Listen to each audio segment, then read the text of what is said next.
राधे। मैं शिवानी एक बार फिर से स्वागत करती हूँ आप सभी का अपने चैनल विशाज में, आपके अपने चैनल विशाज में। तो आज हम बात करेंगे चतुर्मास के बारे में, यानी कि जो देवशयनी एकादशी से लेकर के देव उठनी एकादशी के बीच के 4 महीने होते हैं चतुर्मास, यानी कि 4 मास। अब चतुर्मास में क्या करना है, कैसे करना है, क्या खाना है, क्या नहीं खाना है, कौन से नियम के पालन करने हैं और कौन से चीजें नहीं करनी है, ये चीज के बारे में हम आगे चर्चा करेंगे। उससे पहले मैं यही कहना चाहती हूँ कि अभी तक चैनल को सब्सक्राइब नहीं किया तो सब्सक्राइब कर लीजिएगा, बेल बटन दबाना बिल्कुल ना भूलिए ताकि नए वीडियो की नोटिफिकेशन आप तक आते रहे जल्द से जल्द। तो वीडियो में आगे बढ़ते हैं, ज्यादा समय ना लेते हुए। चतुर्मास यानी कि 4 मास, जैसे कि आप सभी जानते हैं, कल पड़ रही है संडे को यानी कि रविवार को देवशयनी एकादशी, जो कि 2022 में अब पड़ रही है। तो देवशयनी एकादशी के सेकेंड डे से ही शुरू हो जाते हैं चतुर्मास, जो कि रहते हैं देव उठनी एकादशी यानी कि तुलसी विवाह तक। तो इन 4 मास में कोई भी मंगल कार्य, कोई भी शुभ कार्य जैसे विवाह, मुंडन, गृह प्रवेश या आप कोई भी ऐसा शुभ काम की शुरुआत ले लीजिए, नहीं किया जाता। वैसे तो आजकल कलयुग है, आजकल शादी भी हो रही है, गृह प्रवेश भी हो रहे हैं, सब हो रहे हैं, लेकिन जो इन चतुर्मास के नियमों को मानते हैं, पालन करते हैं चतुर्मास का, वो इन चीजों का खास करके ख्याल रखते हैं। अब चतुर्मास में पड़ रहे 4 महीनों के नाम मैं आपको बताती हूँ।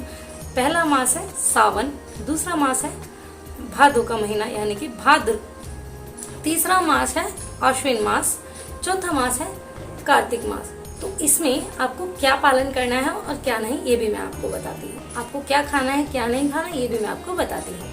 तो आपको सावन के महीने में यानी कि पहले चतुर्मास के पहले मास में आपको साग नहीं खाना है, यानी कि हरी सब्जियां नहीं खानी।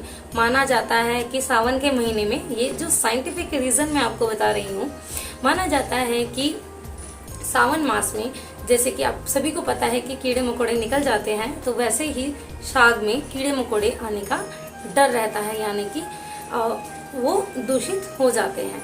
इसी के साथ साथ अगर हम खाते भी हैं तो वो जो जीव है, जाने अनजाने हम उसको खा जाएंगे। आप सभी को पता है, वैसे तो हम प्याज लहसुन के भी नियम का पालन कर रहे हैं, लेकिन इसके बाद अगर हम साग खा रहे हैं और हम ऐसी चीजें खा जाते हैं तो हमारा जो चतुर्मास व्रत है वो खंडित हो जाता है। वैसे तो आजकल कोई भी कुछ भी नहीं मानता, बाकी बताना मेरा फर्ज है। इसके बाद जो दूसरा मास है वो भाद्र मास है, यानी कि भादो का महीना। इसमें हमें दूध दही, यानी कि दही तो खास करके हमें नहीं खानी चाहिए, क्योंकि माना जाता है कि इस मास में जो है दही के जो बैक्टीरिया हैं वो बहुत ज्यादा एक्टिव हो जाते हैं, तो वो खाने से हमें नुकसान हो सकता है बॉडी में। इसी के साथ साथ अश्विन मास में दूध नहीं पीना चाहिए और दालें नहीं, दूध नहीं पीना चाहिए। दालें तो कार्तिक मास में नहीं खानी चाहिए, तो अश्विन मास में हमें दूध नहीं पीना चाहिए और कार्तिक मास में हमें दालें नहीं खानी चाहिए। ये तो हुआ मेन चीजें जो नहीं खानी चाहिए, लेकिन आपको चतुर्मास में प्याज, लहसुन, बैंगन, मसूर की दाल, ऐसी चीजें, और जिन चीजों में बहुत ज्यादा बीज पाए जाते हैं, यानी कि तरबूज, खरबूज, इस टाइप के, एक आध होते हैं वो तो चलता है, देखो एक आध तो होते ही हैं, और ऐसे फल जो कि बिना बीज के उत्पन्न होते हो, जैसे कि गन्ना आदि। तो बहुत ज्यादा बीज के भी नहीं खाने हैं या एकदम खत्म बीज के भी नहीं खाने हैं। आपने नॉर्मली जो एक आध बीज की उपज है, यानी कि एक आध बीज निकल जाता है, जैसे आंबी होती है और जैसे आलू बुखारा होता है, इस टाइप की चीजें आप खा सकते हैं, लेकिन बहुत सारी बीजों वाली चीजें आपको अवॉइड करनी है और आपको बिना बीज के उगे हुई भी चीजें नहीं खानी है। आपको बेल वगैरह की चीजें भी नहीं खानी है, क्योंकि माना जाता है कि बेल जो है वो उसमें आने वाले फल ज्यादातर बीजों के पाए जाते हैं, तो आपको ये भी नहीं खाना है। इसी के साथ साथ आपको भूमि पर शयन करना है। आप गुड़ खाते हैं तो वो बहुत अच्छा रहता है इस मास में। आपको गन्ने से बनी चीजें भी, जैसे कि आपको चीनी वगैरह भी अवॉइड करनी है। कोशिश करें, अगर आप चतुर्मास का फॉलो कर रहे हैं नियम, तो आप उसकी जगह पर शक्कर या गुड़ का उपयोग करें। इसी के साथ साथ आपको जो चतुर्मास में भूमि पर शयन करना है और आपको बेड वगैरह पे शयन नहीं करना है, और आपको भोजन करना है जो आप दिन में एक बार भोजन कर सकते हैं। या आप अगर एकांत नियम का पालन कर रहे हैं, एकांत व्रत का पालन कर रहे हैं, तो आपको 3 दिन में एक बार भोजन करना है। जैसे कि 3 दिन के बाद, जैसे कि पहले दिन आप उपवास रहेंगे, दूसरे दिन आप उपवास रहेंगे, तीसरे दिन आप उपवास करेंगे, चौथे दिन आप पूरे दिन जैसे भी आप नॉर्मल डेज में खाना खाते हैं वैसे आप खाना खा सकते हैं। फिर अगेन उसके बाद आने वाला चौथे के दिन के बाद जो आने वाला दिन फिर से ऐसे ही काउंट होगा, यानी कि पहले दिन भोजन नहीं करना, दूसरे दिन भोजन नहीं करना, तीसरे दिन भोजन नहीं करना, फिर चौथे दिन भोजन करना है। क्योंकि ओबियसली सी बात है, अगर आप चतुर्मास तक बिल्कुल भोजन के बिना रहेंगे तो आपकी क्या हालत हो जाने वाली है। या आप एक बार भोजन कर सकते हैं, यानी कि या तो आप सुबह कर लीजिए, या आप दोपहर में कर लीजिए, या आप शाम कर लीजिए। मैं प्रेफर करूंगी आप शाम में ही कीजिए। चतुर्मास में जल्दी उठना चाहिए। गंगा जैसी पवित्र नदियों में नहाने का भी इसमें महत्व माना जाता है। इसमें आपको ज्यादा से ज्यादा भगवान के पाठ करने चाहिए, ज्यादा से ज्यादा जप तप पूजा नियम करने चाहिए।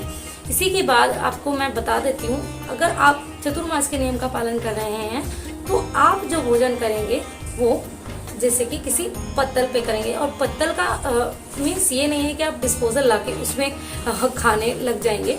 आपको डिस्पोजल में नहीं खाना, आप जैसे पत्ते वाले पत्तल बनते हैं ना, आप वैसे ही भोजन करिए। अगर आपको नॉर्मली कुछ नहीं मिलता तो आपको केले के पत्ते इजीली कहीं भी मिल जाते हैं, आप केले के पत्ते पर भोजन कर सकते हैं। और आपको क्या नहीं करना, आपको हो सके तो मौन व्रत धारण करना है। आप देखिए 4 मास के मौन व्रत तो धारण आजकल की जिंदगी में कोई कर ही नहीं सकता है, ये तो सिर्फ साधु सन्यासी संत महाजन ही कर पाते हैं। लेकिन हम नॉर्मल डेज में और नॉर्मल जिंदगी को जीते हुए कैसे हम चतुर्मास के मौन व्रत का पालन करेंगे वो मैं आपको बताती हूँ। आप जब भी खाना खाएंगे आप उस टाइम बिल्कुल मौन धारण करके खाना खाएंगे। आप दिन में कोई भी एक टाइम सेट कर लीजिए, इस टाइम से इस टाइम हमें मौन धारण करना है। या आप सोने से 2 घंटे पहले और उठने के 2 घंटे बाद तक भी मौन धारण कर सकते हैं। क्योंकि ओबियसली सी बात है 2 घंटे तो हम रह ही सकते हैं, और रात में तो हम सो ही जाते हैं, तो हम किसी से बात ही नहीं करते हैं, आप सभी को पता है। हाँ, किसी को रात में उठ के बात करने की आदत हो तो पता नहीं, है ना। तो आपको इस चीज से बचना है, आपको पाप करने से बचना है, आपको किसी की बुराई करने से बचना है, आपको किसी की निंदा करने से बचना है। कोशिश कीजिए आप ये सब चीजें नहीं करें, क्योंकि अगर आप एक तरफ नियमों का पूरा पालन कर रहे हैं, उस तरफ आप ये चीजें कर रहे हैं तो आपका नियम टूटना बनता है। तो आप ये चीजें मत कीजिए।